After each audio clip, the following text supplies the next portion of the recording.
여러분 안녕하십니까? 이번 학기는 마지막 학기로 지금까지는 개혁주의 성경 해석도 공부했고 특강 시간에 그리고 서기 그러니까 이런 성경 해석에 대한 여러 과목을 우리가 공부했고 또 실제적으로 각 권 성경들을 이렇게 공부해 왔죠. 이제 마지막 시간에는 성경 해석의 실제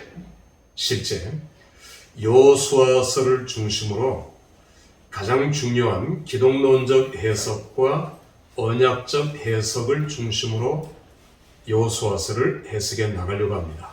그러니까 여러분들도 이런 방법으로 하나의 방법론이겠죠. 이런 방법으로 성경 해석들을 해 나가라. 다른 성경들. 자, 이런 의미에서 이 과목은 어떤 과목보다 중요하다고 생각이 됩니다. 종교 개혁자들의 최대 공적이 뭐냐 하면 기독론적 성경 해석이에요. 칼빈이죠. 칼빈의 기독론적 성경 해석이야말로 종교 개혁의 최대 공적입니다. 기독론적 성경 해석하게 되면 모형론이죠. 모형론, 타이폴로지. 칼빈은 성경신학자예요. 정확하게 얘기하면. 왜냐하면 칼빈은 제네바에 가서 성경 공부를 가르치는 교사부터 시작했어요. 아마 칼빈은 바울을 생각했을 것입니다. 바울이 안디옥 교회에서 2년 동안 성경을 가르치면서 그리스도인이라는 그런 이름을 얻게 될 정도로 성경에 심취했어요. 그런 의미에서 바울도 성경신학자죠. 칼빈은 철저한 성경신학자라는 개념을 우리가 가져야 돼요. 물론 조직신학도 가르쳤고 신조 다른 면에서도 칼빈은 아주 지대한 영향을 미쳤지만 그러나 칼빈의 제일 중요한 것은 그는 성경신학자였다.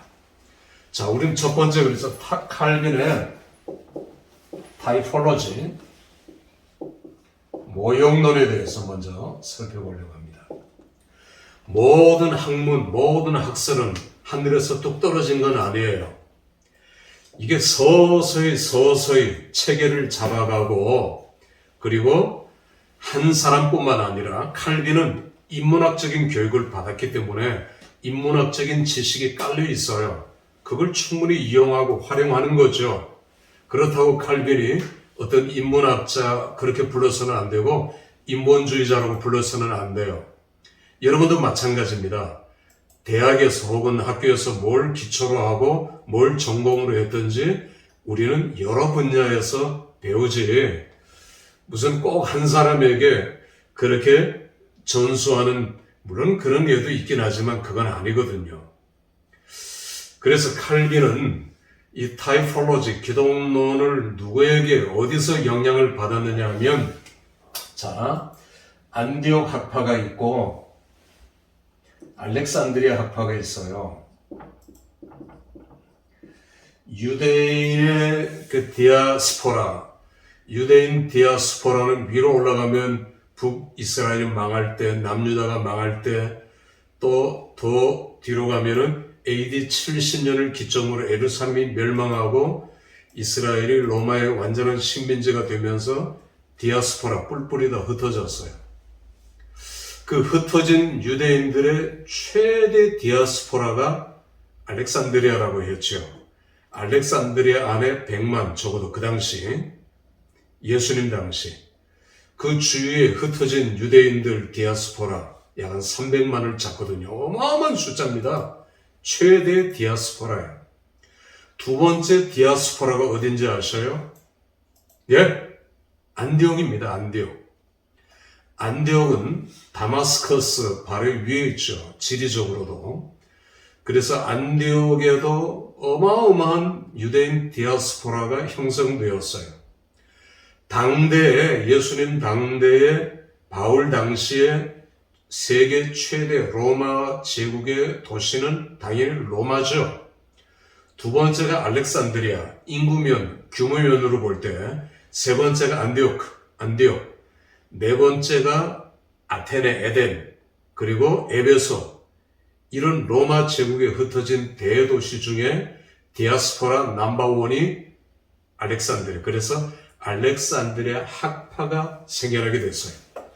물론 알렉산드리아라고 하는 도시는 알렉산더 대왕이 동방 원정 그리고 남쪽 이집트 원정을 하면서 약 300년 BC죠. BC 300년에 자기의 이름을 따서 알렉산드리아라고 하는 도시를 여러 군데 세웠는데 그 중에 제일 큰 도시, 가장 성공적이고 가장 오래 남은 도시가 이 이집트의 알렉산드리아예요. 신도시죠. 새로운 도시를 세웠는데 그가 326년에 죽기 전까지도 이 도시는 미완의 도시였어요. 미완성의 도시였어요.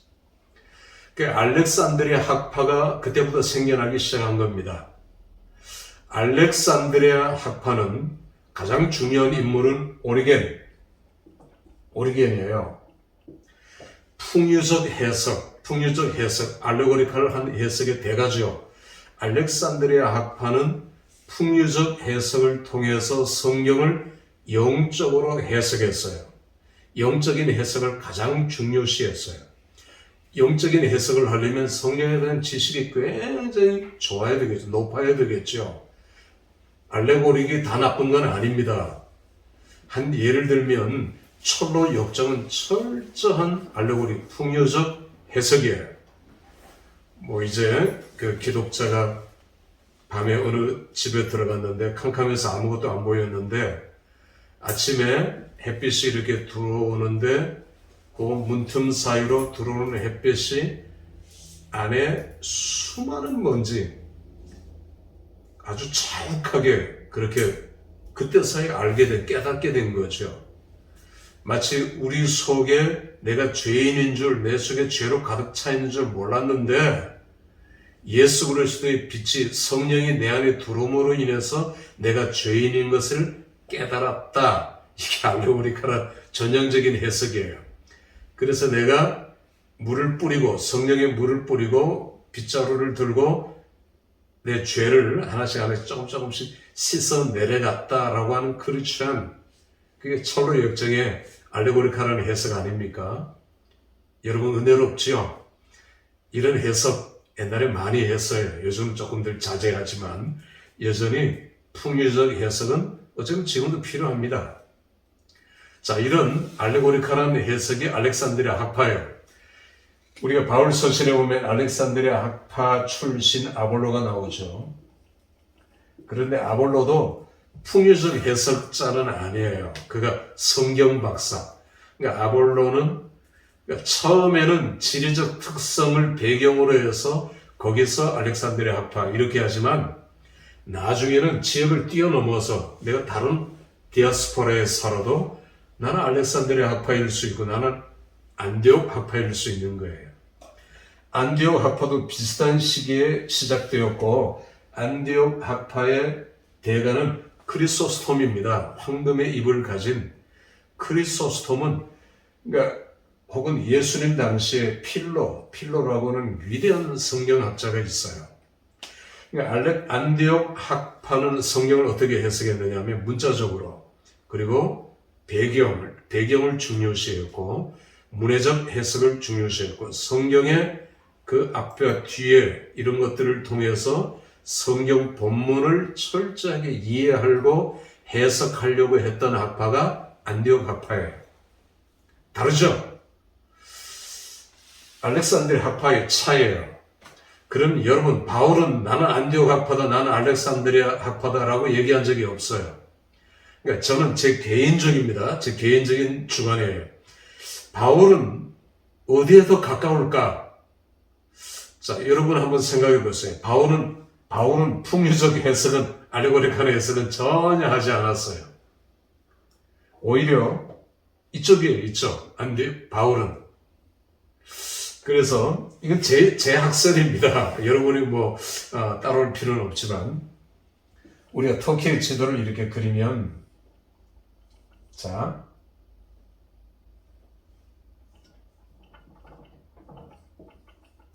안디옥이에요. 안디옥, 다마스커스. 고대 중요한 도시들이죠. 다소. 바울의 고향이죠. 그런데 안디옥 다소는 이 안디옥 문화권입니다. 200km밖에 안 돼요. 서울에서 군산 그 정도밖에 안 되는 거리예요. 그러니까 이 당시 세계관으로는 가깝죠. 안디옥. 바울은 그 유대인 디아스포라, 다소 디아스포라에서 출생했고 여기서 어린 시절을 보냈고 그리고 예루살렘으로 유학을 오죠. 예루살렘에 와서는 누구의 제자가 되느냐 하면 가말리엘의 문화생 수제자가 돼요. 제가 로마서 할 때 잠깐 다루었죠. 이때 유대교회 유대인 랍비 위대한 두 명의 랍비가 있었는데 힐렐 하나는 샴마이. 힐렐은 성경을 조금 이제 여유 있게 그러니까 온순파입니다. 온순파.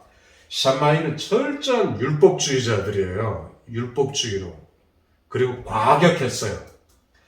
바울은 이 힐렐의 아들 시몬, 힐렐의 손자가 가말리엘. 그러니까 가말리엘은 힐렐파죠. 바울은 힐렐파였지요. 그런데 바울은 예루살렘에 와서 과격해졌어요. 스데반 순교하는데 앞장서고요. 다메섹에 가서 예수 믿는 사람들 다 잡아오고요. 굉장히 과격해졌어요. 다시 말하면 샴마의 영향력도 어느 정도 있었어요. 그래서 어떤 학자들은 바울은 샴마이파다 이렇게 단정을 지어버리는 학자들도 있습니다. 물론 또 어떤 학자들은 힐렐파다. 바울은 물론 힐렐파지만 샴마의 영향을 받았고요. 바울은 다메섹 사건이 있기 전에는 부활하신 예수님 만나기 전에는 박쥐 같은 인생을 살았어요. 힐렐파이면서도 샴마이에 어느 정도 수용했고요. 당시의 대제사장이었던 가야바의 공문을 받아가지고 다메섹으로 가서 예수 믿는 사람들을 처단하려고 죽이는 권세를 가지고 있었거든요. 받았거든요. 그 유대인이면서 다시 말하면 바리새인이면서 사두개인의 수장, 대제사장, 사두개인의 개 노릇을 했던 바울. 그러니 하나님께서 그를 가만 놔두시지 않죠. 하나님의 바운더리를 이미 뛰어넘은 사건이 다메섹 사건이고 거기서 뒤집어졌어요. 저와 여러분 이런 경험들이 있잖아요. 뒤집어지고 회개하고 주님 앞으로 돌아오는 다메섹 사건을 통해서 사울은 바울이 되죠. 자, 이거는 유대교의 영향을 받은 바울 얘기고요.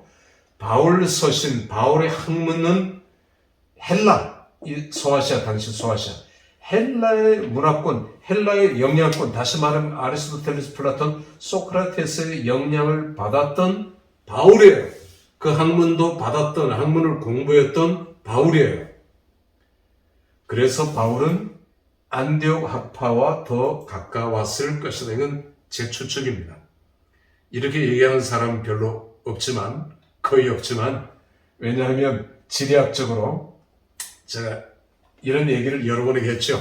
자, 이 연구는 여러분들이 계속해서 하십시오. 여러분 다 제 제자니까 이 연구는 여러분들이 전문 서적들을 보면서 더 하시고, 제가 바울 얘기를 길게 했는데 모형론 얘기를 모형론 얘기를 한 거예요. 그래서 칼빈은 안디옥 학파의 영향을 받았어요. 이건 학계가 다 인정해요. 안디옥 학파의 영향을 받아 칼빈은 이 영향만 받은 게 아니라 아까도 제가 얘기했던 인문학의 영향도 받았고요. 여러 영향력을 받아서 칼빈 학파를 사실은 만드는 것입니다. 자, 우리는 이 여호수아서 성경 해석의 실제를 볼 때에 타이폴로지, 모형론. 그러니까 이 안디옥 학파가 모형론을 처음 주장한 걸 칼빈이 발전시켰어요. 이때는 좀 약했지요, 안디옥 파는. 그래서 칼빈이 모형론을 완성했다고 보는 겁니다. 또 하나는 칼빈이 언약적 해석을 굉장히 중요시했어요. 그래서 이번 학기의 공부는 기독론적 해석과 언약적 해석을 중심으로 여호수아서를 보며 성경 해석의 실제를 여러분에게 보여주려고 하는 것입니다. 자, 서론입니다. 1강의는 이렇게 마치도록 하겠습니다. 여러분 수고했습니다.